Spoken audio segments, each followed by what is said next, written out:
முழுதும் ஒன்றினுள் அடக்கம். அதுவே ஆனை முகமெனும் ஓங்கார விளக்கம்.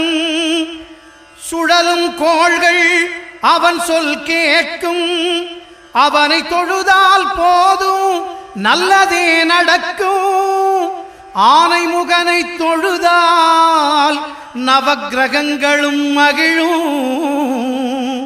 நல்லதே நடக்கும், நல்லதே நடக்கும்.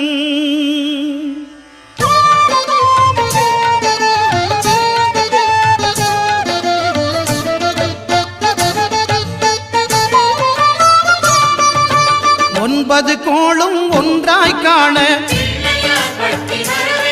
அங்கு கற்பகம் என்னும் கடவுளின் மெய்யில். ஒன்பது கோளும் ஒன்றாய் காண